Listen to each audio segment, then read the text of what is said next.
Welcome to the Slop Temple. We pray this video helps. You begin by validating prerequisites and acting immediately. Check the calibrator power and mounting. Once powered, mount the unit at about 0.5 to 1 meter height and center it on the intended space so measurements reference correctly. Connect the USB or Ethernet cable to your host computer and open the calibration application. This establishes the control link. Make sure the device firmware matches the app version, because mismatches can skew offsets. Now you're ready to start the first automated scan.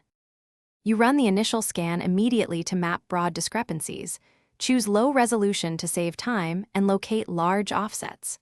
Once the broad map looks consistent, switch to high-resolution mode and perform fine step passes, 1/4 or 1/8 step increments, to refine alignment.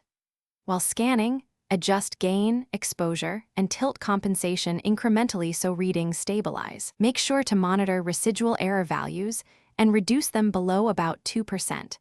That's the threshold for reliable calibration in most spaces.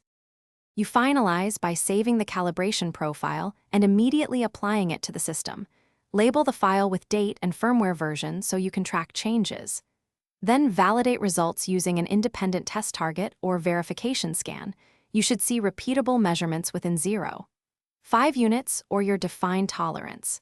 If you encounter persistent errors, check the mounting stability, confirm cable integrity, and verify firmware compatibility. These are the most common culprits. If needed, revert to the last known good profile and repeat the focus scan. Thanks for watching. Consider subscribing if we helped you.